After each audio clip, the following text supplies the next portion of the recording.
Somebody sent me what they said was the third secret of Fátima. Yes.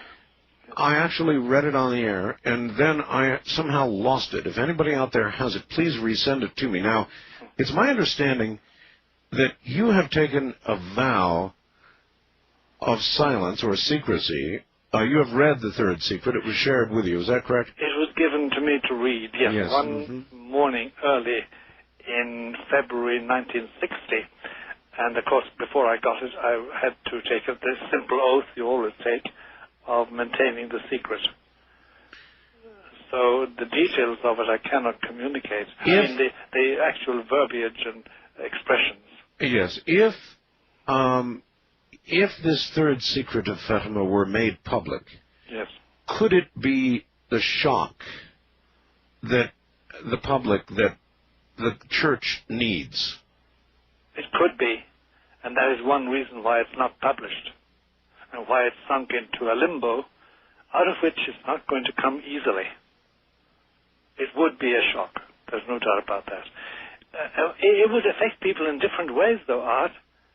Some people would, on being told that this was authentically the third secret of Fátima, they would get extremely angry. Oh, I understand. Believe me. Very angry. Oh, believe me, I understand, Father. Stand by, and we'll get back to you after the bottom of the hour break. If anybody has it out there, and I know you do, I would appreciate your emailing it to me post haste, right away. Because what I would like to do is read it on the air and see if Father Martin would have comment on it. It might be a way of getting comment on it or verifying it if I actually had it in my hand. So if you have it out there, please send it to me. In the meantime, when we come back, I will ask Father Martin as much as we're able to about the third secret. It certainly would be a shock. I'm Art Bell. This is Coast to Coast AM. All right, here we go. And I really want to thank the person that transcribed this for me. The following is a transcription of what is possibly the third secret of Fátima, as read by Art Bell over the air on Coast to Coast AM on 5/14/98 at 34 minutes and 48 seconds into the program. And I began it with this preamble. All right, I in no way warrant the following as being authentic. I have no way of knowing. All I can tell you is it feels real. It is alleged to be the third secret of Fátima. You decide for yourself. Here we go. A great plague will befall mankind. Nowhere in the world will there be order. Satan will rule the highest places, determining the way of things. He will succeed in seducing the spirits of the great scientists who invent arms with which it will be possible to destroy a large part of humanity in a few minutes. Satan will have his power. The powerful who command the people and who will incite them to produce enormous quantities of arms. God will punish man more thoroughly than with the flood. There will come the time of all times and the end of all ends. The great and powerful will perish together with the small and weak. Even for the Church, it will be the time of its greatest trial. Cardinals will oppose cardinals. Bishops will oppose bishops. Satan will walk among them. And in Rome there will be changes. The Church will be darkened, and the world will be shaking with terror. One great war will erupt in the second half of the 20th century. Fire and smoke will fall from the sky. The waters of the oceans will change into steam, and the steam will rise and overflow everything. The waters of the ocean will become mist. Millions and millions of people will die from hour to hour. Whoever remains alive will envy the dead. Everywhere one turns one's glance, there is going to be anguish and misery, ruins in every country. The time draws nearer. The abyss widens without hope, the good to perish with the bad, the great with the small, the princes of the Church with the faithful, the rulers with their people. there will be death everywhere because of the errors committed by non-believers and crazy followers of Satan, which will then, and only then, take control over the world. At the last, those who survive will at every chance newly proclaim God and His glory, and they will serve Him as when the world was not so perverted. That's it. Father Martin? Yes, Art. Any comments on that? I've listened to that. And I suppose the measured response I should give to it is this, in two parts, really, two statements. It is not the text which was given to me to read in 1960. There are elements in it which belong in the text. So, in other words, yeah. I'm trying to step as carefully as I can. In other words, you're suggesting this is not precisely what you had, but there are elements of what you just heard. Yes, there are elements which do belong in the Third Secret. That's about the most measured response I could give to it. Okay, that's fine, and I will not ask you to say more, but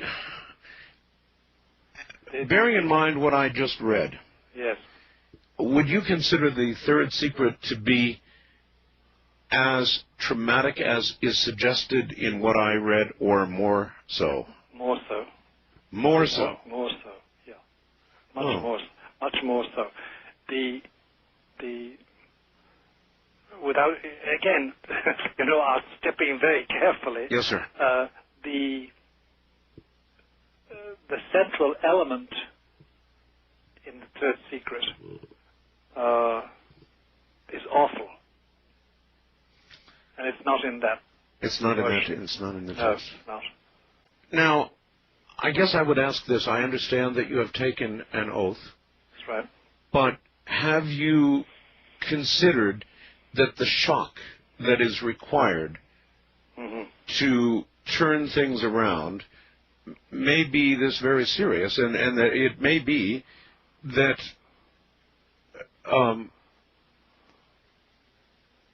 it should be revealed? To your last sentence, my full assent. It should be revealed. But here's my difficulty, Art. I'm one small little man. Mm-hmm. I have no public authority to do that. I do not know if that would be the will of God. And since it would have such dire effects on much more than Christians, on many others, I can't make that decision. I can't make that decision. I have no assurance that that's God's will. And since this is a question of His supreme will as regards the world, the human race, its existence and its continuance and its future, I have no authority. Father, in what manner were you shown the Third Secret? Because the cardinal who showed it to me had been present at a meeting held by Pope John XXIII in that year, 1960, to outline to a certain number of cardinals and prelates what he thought should be done with the secret. John the 23rd, Pope John the 23rd, then Pope in 1960, did not think that he should publish the secret. It would ruin his, at that time, ongoing negotiations with Nikita Khrushchev, the boss of all the Russias. And he also had a different outlook on life, which in 2 years later, opening the Vatican Council, he echoed very succinctly and almost contemptuously in the middle of his speech on October 11, 1962, in St. Peter's to the assembled bishops who had come for the Vatican Council and the visitors. The place was crowded, a huge basilica. He derided contemptuously the people he called prophets of doom. Mm-hmm. And there was no doubt in any of our minds he was talking about the three prophets of Fátima. Mm-hmm. He was against that. There are those within the church who minimize what is contained in the third secret. Absolutely. And then there are others who don't minimize it at all. They exaggerate. They exaggerate. Yes, they do. So without minimizing or without exaggerating, you're telling me that what's in the third secret is more horrible than what I just read. Which yes, Art, it is. Because what you have just read, essentially, it is the onslaught of natural powers. Sure, Satan is walking, etc., like that, amongst men, and blah, blah, blah, patati, patata. But essentially it is as if nature revolted against the human race. That's essentially what, through all these terrible catastrophes and chastisements.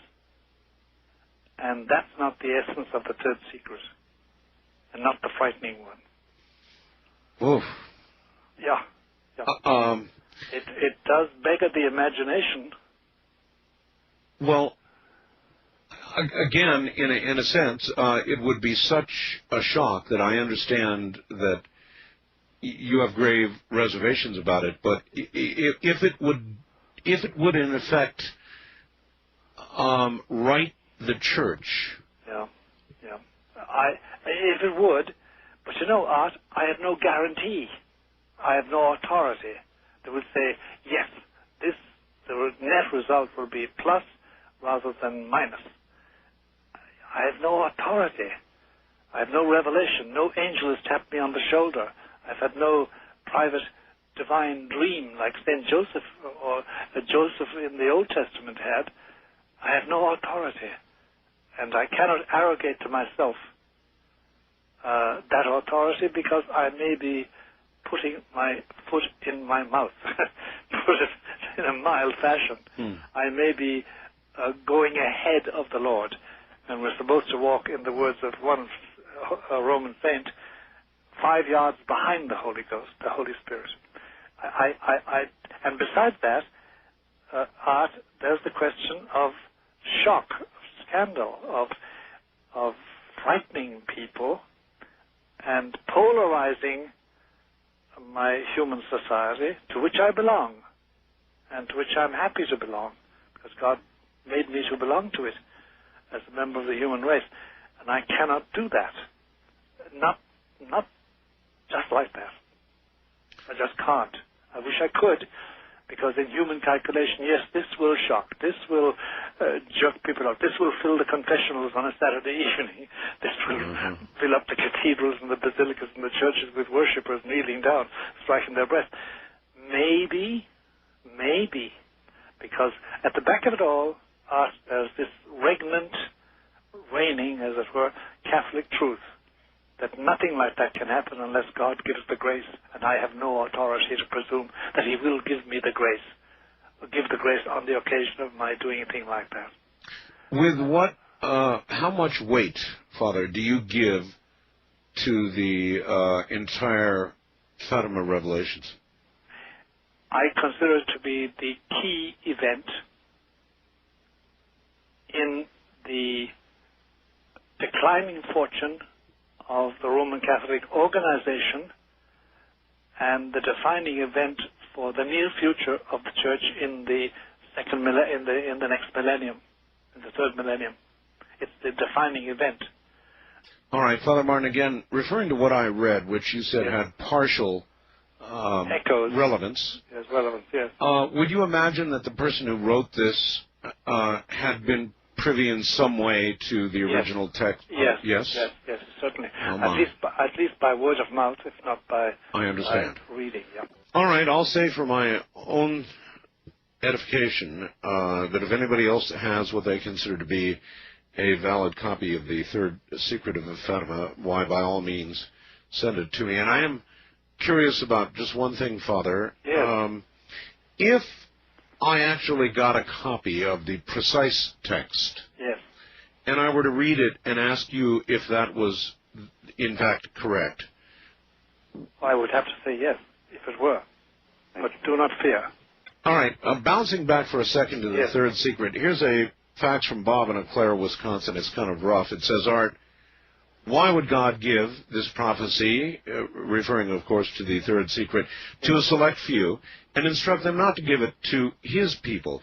It sounds to me that it is man who has decided to keep it a secret from the people and not God. Can there be any greater sin than this? Well, whoever this man is, he's on target. The secret was meant for the people, not for the Pope, not for the bishops, not for the Holy Office. It was meant to be published in 1960 by explicit order, by the mandate of heaven. Let me remind him that in 1963 there was a second appearance, this time in Spain, in Garabandal. And the opening words of that revelation were, because my sons have not listened to my orders, my mandate, here's what's going to happen. And the message was very dire. This repetition of the third secret in brief form. So, it wasn't the will of God. The will of God has been frustrated. But you see, let me remind you, and that the particular man, that the will of God is frustrated continuously. And that doesn't mean it wasn't his will, and his will not work out finally. So, it's a pity. And eventually the secret will be revealed and will work its way out. But this time painfully. Sir, we've got to hold it there, I'm afraid. Okay. I very much appreciate your call. Father Martin, hold on just a moment, Sure. and we will be right back. This is Coast to Coast AM. Well, all right. What I'm going to do is read just the preamble to this and see if the good Father finds identification with this. It says, "Do not worry, dear child. It is I, the Mother of God, speaking to you and asking you to proclaim in my name the following message to the whole world. In doing so, you will meet strong opposition. Be firm in your faith, however, and you will triumph over all opposition. Listen and remember well what I am about to tell you. Men must become converted. They must implore pardon for the sins that they have committed, and for those they will commit again in the future.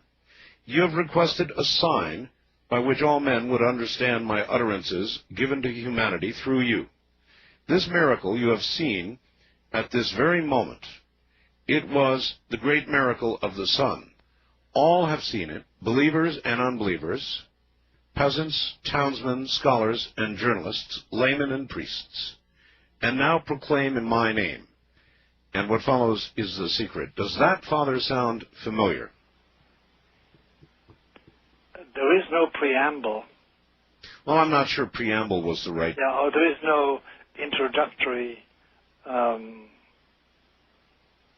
statement in the actual secret, actual text of the secret itself. So you don't recognize what I just read?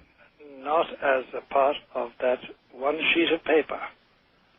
No, but it may well be that what follows... Well, then let me give you just a little bit of what follows. A great punishment will come over the entire human race. Not yet today, nor tomorrow, but in the second half of the 20th century. What I have already made known at La Salette, yeah. By the children Melanie and Maximin, I believe it is. I repeat to you, humanity has not changed as God requested it to. It has sinned and trampled underfoot the gift it had received. There is no order anywhere. Satan rules, even in the highest positions, and determines the direction of things. He will succeed in worming his way even unto the highest summits of the church. He will succeed in seducing the minds of great scholars who will invent armaments with which half of humanity can be destroyed in seconds. He will have the mighty among the peoples under his sway, and will induce them to turn out mass production of arms. If humanity does not amend itself, I will be forced to let go the arm of my son. If the mighty of the earth and of the church do not oppose this, I myself will do it, and I will ask God, my Father, to allow to come over men the punishment of his justice. It will then be that God will punish men more harshly than he did with the flood, and the mighty and the powerful shall perish along with the humble and weak. And it goes on from there. Yeah. No, it's not the text. It's not specific enough. The text is very dry and specific, and but all that is there is very accurate as regards the general Fátima interpretation of modern history, but it's not the text of the Third Secret that I know. All right, here we go. Just a couple of things I want to quickly read. One from a friend in Australia, Father, yes, who says, I had a Jesuit priest tell me more of the Third Secret of Fátima years ago in Perth. He said, among other things, the last pope would be under control of Satan. Pope John fainted, thinking it might be him. We were interrupted before I could hear the rest. Any comment on that? Yes. It sounds as if they were reading or being told the text of the Third Secret. Oh, my. It sounds like it. All right, and then just this one as well. This is from Dan in Davenport, Iowa. It says, I was told by an old Catholic priest while I was stationed in Asia in the late 70s that in the last days, nature will attack everything we have and know, and that all food will be gone. Starving will be so widespread that families will eat other members of their families, my God, just to stay alive. This madness will be so widespread there will be no place that will be safe and no place to hide until all the peoples who do not believe in God are dead. Then life can start anew. No, that's not part of it. It's not part of it. But that first one... Yes, it is. And there's a certain element in the second one which is near the truth. Okay. And I'm sorry to be pushing on this. I'm just no, don't be sorry at all. I wish to God you hadn't got to push.